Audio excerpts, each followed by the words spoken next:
virtue hijacking. What is it? It's a term I made up. You could say that I coined the term, but if you want to use it, call me. We can make a deal.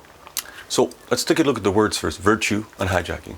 Virtue is just something good, morally good. It's good morals, good ideas, good logical, something pure, something good. But no other way of saying it. And hijacking, right, is, I'll give you an example of a plane. You take a trip, you want to go here, but if the plane gets hijacked, it's going to go there. So hijacking is, you think that you're going to go in this direction, but in reality, you're going to go somewhere else. And so someone can hijack, let's say, your destination, or basically, so that's hijacking. I think everybody knows what hijacking is. Anyways, so virtue hijacking. The best way is to give you some examples of virtue hijacking. What do I mean, right? So maybe 10, 15 years ago, there was this show on TV, Penn and Teller, those magicians. They were going around in public with a petition. And they were asking people if they would sign it. And it was, they went up to environmentalists, so people that are for the environment, like me. You know, they don't want it to be polluted, and they want to change things to make it better for nature and, you know, the environment, make it cleaner, better. So they went there, and then they had this petition. What the petition was something like, please sign here to ban dihydrogen monoxide. Or it might have said, please sign here to ban dihydrogen oxide. Or it might say, please sign here to ban hydrogen hydroxide. Because they were in an area where there's people that were very concerned about the environment, they want to do good for the environment, they want to be virtuous, so many people signed it without question. They just said, is it good for the environment? Yes, sign here. Now what they didn't realize they were signing is they were banning water, because dihydrogen monoxide is another way of saying water. It's a chemical way of explaining water, or dihydrogen oxide, or hydrogen hydroxide. So that's one example of virtue hijacking. So you want to do good, and you have good intentions, but then, right, someone takes your intentions, throws you a curveball. Another one of virtue hijacking is, let's say, the Bible. Now, there's a lot of good things in the Bible, and there's a lot of true things in the Bible, but the way the Bible is used over history is kind of like, are you a good person? Well, if you're a good person, if you consider yourself a good person, you should be following the Bible, everything about it, and what the church says, and this, and don't do this, and don't, right, and so forth. Now, like I said, there's a lot of things in the Bible that are positive, that are have virtue, virtuous, but there's a lot of bad things too. So to blindly follow it, you know, it's like, well, you know, I want to be a good person, so okay, I'm gonna follow the Bible because I want to be seen as a good person in society. Another one is man-made global warming law. I love nature, and I hate pollution, and I hate big corporations that pollute this world. It's mainly the big corporations for profit that are polluting this world. So let me get that straight first. Now, there's a lot of people that are, you know, they say, hey, you want to save Mother Earth? Sign this. You know, carbon taxes and everything against man-made global warming. They don't even check to see if it's really true.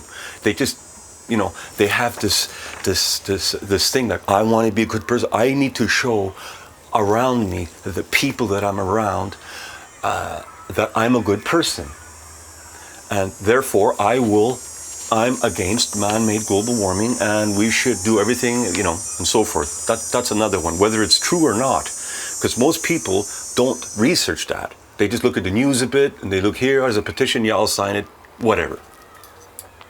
Another one is guaranteed income. Now, guaranteed income is coming.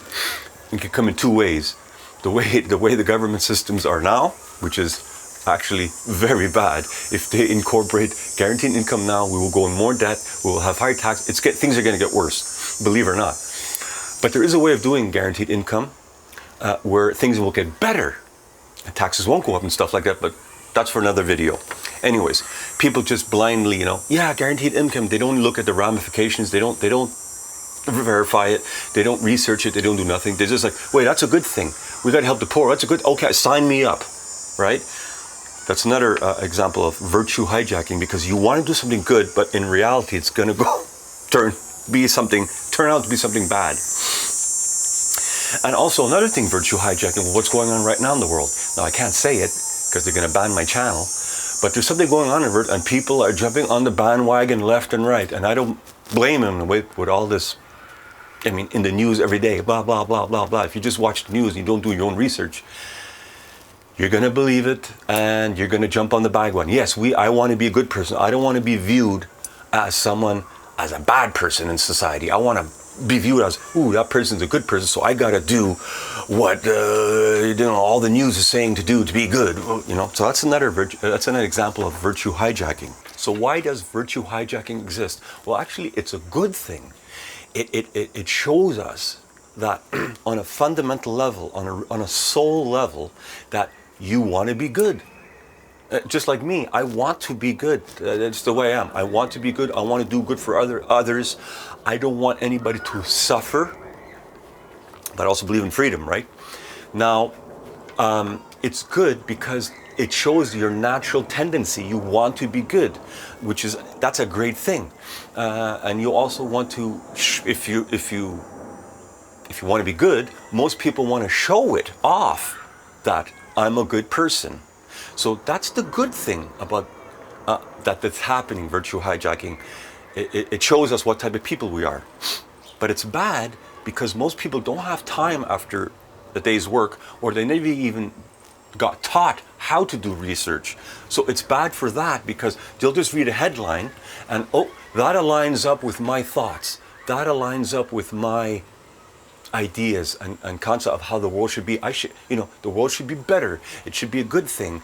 And therefore, I'm going to, without doing any research or looking into deeper, just on a shallow, yes, I agree with that. So that's why it's dangerous. It's because you don't do your due diligence.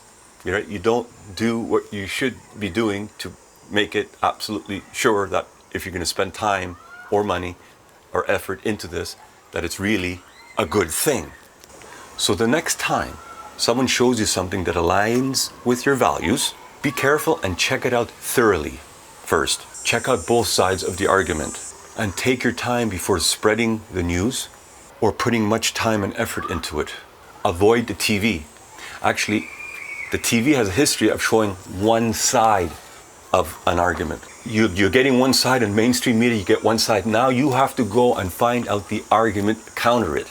And if you have, let's say, if you have this much information of one side, you need that much information. You can't have this much information on one side, and then the other side of the argument, you only get this much. Then you say, based on this, I'm going to go take this side. No, you have to have equal amount of information before making up your mind. Also, if something's being blasted on mainstream media, mainstream news, even on the internet, mainstream news, finding the opposite of that, or not the opposite, but the other side of the argument, it's usually hard to find. It's buried. You gotta search. You gotta take your time and search. That's the only way you're gonna get to the bottom of it. So the next time someone says, "Hey, you believe in this?" and it's like, "Yeah, I believe in that because I want to improve the world for whatever," and they say, "Sign here," or "Did you know about this or this?" Don't accept it right away as fact or truth. Note it down. You have to, if you want to be honest with everybody else and yourself, you have to do your own research. So that's it for now. If anything I'm saying is not true, or if you have anything to ask me, write it down in the comments, and I'll try and reply to all questions. And that's about it for this time. So see you next time. Love, light, and healing.